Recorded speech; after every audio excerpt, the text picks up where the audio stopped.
Cube root सीखेंगे। लेकिन friends उससे भी ज़रूरी एक चीज़ है कि सबसे पहले हम चैनल को लाइक और सब्सक्राइब ज़रूर करेंगे, क्योंकि ये एक इनिशिएटिव है उन लोगों के लिए जो लोग महंगी पढ़ाई अफोर्ड नहीं कर सकते। ठीक है, तो इस चीज़ का विशेष ध्यान रखें और वीडियो पूरा देखें, क्योंकि पूरा नहीं देखेंगे तो आपको कन्फ्यूजन रहेगी। ठीक है, शेयर और लाइक ज़रूर करें। ओके, अब देखते हैं कि क्यूब रूट कैसे फाइंड करते हैं। तो क्यूब रूट फाइंड करना स्क्वायर रूट से ज़्यादा आसान है।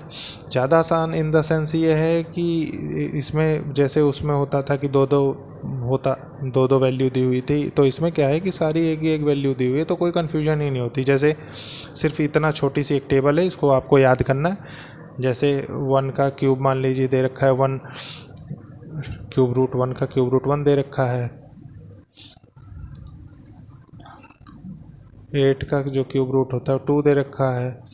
27 का क्यूब रूट है वो 3 दे रखा है। और क्यूब रूट ऑफ 64 4 दे रखा है। क्यूब रूट ऑफ 125 5 दे रखा है। क्यूब रूट ऑफ 2166 दे रखा है। क्यूब रूट ऑफ 3437 दे रखा है। क्यूब रूट ऑफ 5128 दे रखा है। क्यूब रूट ऑफ 7299 दे रखा है। अब हमें सिर्फ एक चीज़ समझनी है कि जहाँ 2 दिया वहाँ 8 लिखना है, जहाँ 8 लिखा वहाँ 2 लिखना है, जहाँ 3 लिखा वहाँ 7 लिखना है, जहाँ 7 लिखा वहाँ 3 लिखना है। ये क्यूब रूट में काम आएगा, काफ़ी इंपॉर्टेंट थिंग है ये।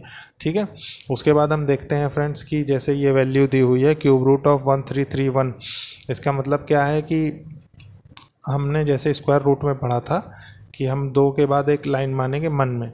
ठीक है, तो उसके बाद आगे की हमें वैल्यू फाइंड करने में कोई कन्फ्यूजन नहीं होती। तो इसमें क्या करेंगे, क्यूब रूट होने की वजह से हम पीछे से 3 लेंगे। ठीक है, क्योंकि उसके बाद हम आगे वाले के कंपेयर करके निकाल देंगे क्यूब रूट जो भी वैल्यू उससे निकलेगी। ठीक है, जो भी इस क्यूब रूट की वैल्यू होगी वो हम तभी तो निकाल पाएंगे जब इसके आगे की वैल्यू हमारी पता होंगी सही। ठीक है, क्योंकि आगे वाली टर्म्स का ही हमें क्यूब लेना पड़ता है। ठीक है, तो ऐसे समझेंगे। अब इसमें लास्ट टर्म कंसीडर करेंगे। लास्ट टर्म मान लीजिए मैंने कहा था कि सिर्फ 2837 को याद रखना है, बाकी एज इट इज़। तो ये 1 है, 1 का हमने 1 लिख दिया।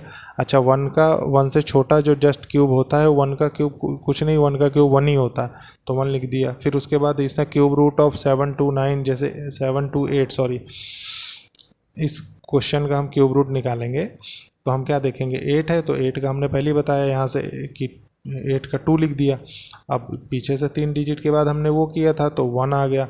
1 का हमने करने की क्या कोशिश की कि हमने पता किया कि 1 का क्यूब तो 1 ही होता है, तो हमने 1 लिख दिया। ठीक है, ऐसी सेम इसका है क्यूब रूट ऑफ 13824। हमने इसमें क्या किया है कि ये गलती जानबूझ के की गई है लोगों को ये समझाने के लिए कि कहीं ऐसा ना हो कि 3 के बदले 4 पे लाइन खींच दें।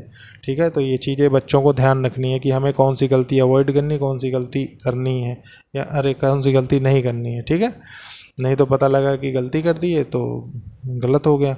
तो इसमें क्या करेंगे कि जैसे क्यूब रूट ऑफ 13824 मान लीजिए दिया हुआ है, तो हम क्या करेंगे 4 हमने देखा कि 4 तो सिंगल है तो 4 का 4 नोट कर दिया। अब 3 डिजिट छोड़ के उसके बाद इसका लिया। तो 13 से ऐसा नंबर लेना है नीचे जिसका क्यूब 13 से छोटा हो।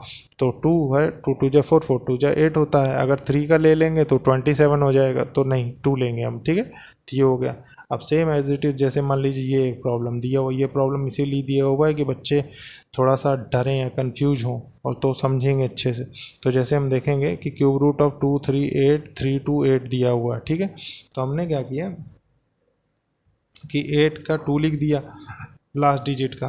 ठीक है, तो क्योंकि 2 से 8 से 2 लिखना ही लिखना है हमको, तो 8 से 2 लिख दिया हमने। अब ये देखो 238 हो गया हमारे सामने। ठीक है, अब इससे हमें देखना है कि इससे जस्ट छोटा कौन सा क्यूब होगा, किस नंबर का होगा। तो हमने देखा कि 6 का क्यूब होगा, क्योंकि 6 में क्या होता है 216 होता है क्यूब, तो इसीलिए ये होगा। अगर हम 7 का रखते तो 7 एक्सीड कर जाता है, तो 7 नहीं लेंगे, 6 ही लेंगे। ठीक है, सेम अब इसको देखेंगे हम।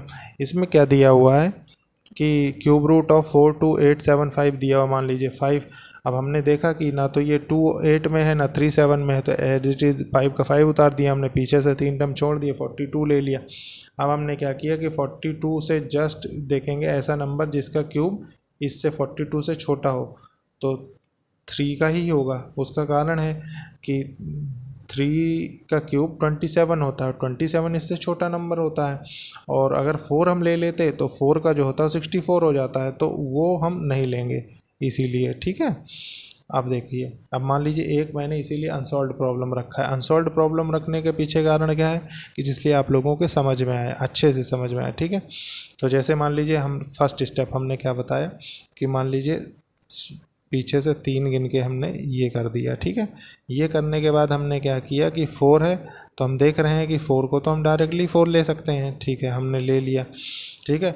और जैसे में मान लीजिए इसमें तो 4 दिया हुआ था, चलो कोई बात नहीं, हमने ले लिया। मान लीजिए किसी में ये दिया हुआ है कि 2 8 2 दिया हुआ है तो हमने 8 ले लिया, 8 लिया तो 2 लगा दिया, ठीक है। ऐसे ही सेम 3 दिया और 7 लगा दिया, 7 लिखा 3 लिखा दिया, लेकिन यहाँ तो 4 डायरेक्ट है तो हमने 4 लिख दिया, ठीक है। अब हम आ गए इन तीनों डिजिट्स को देखेंगे। हम इन तीनों डिजिट्स को देख के हम क्या करेंगे, हमें सबसे पहले ये देखना है कि इससे जस्ट छोटा क्यूब किस नंबर का क्यूब होगा जो इससे सबसे जस्ट छोटा हो। तो हमने ये देखा कि अगर हम इसमें मान लीजिए 4 से चेक करेंगे, ठीक है।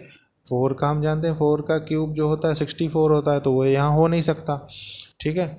और हमने देखा कि 5 का क्यूब होता है 125, 125 इससे छोटा है, ठीक है।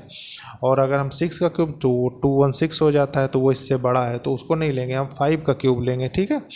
तो हम जान गए कि 5 का क्यूब इससे तो यहाँ 5 हो जाएगा, ठीक है। ये हो गया इसका आंसर, ठीक है। ओके, थैंक यू, आज के लिए इतना ही। और फ्रेंड्स लाइक और सब्सक्राइब ज़रूर करें, ये एक इनिशिएटिव है उन लोगों के लिए जो लोग महंगी पढ़ाई अफोर्ड नहीं कर सकते। बार बार रिक्वेस्ट सिर्फ इसीलिए हो रही है क्योंकि सब लोगों का साथ मिलेगा तो चीज़ें आसान होती चली जाएंगी सभी के लिए, ठीक है। Okay, thank you.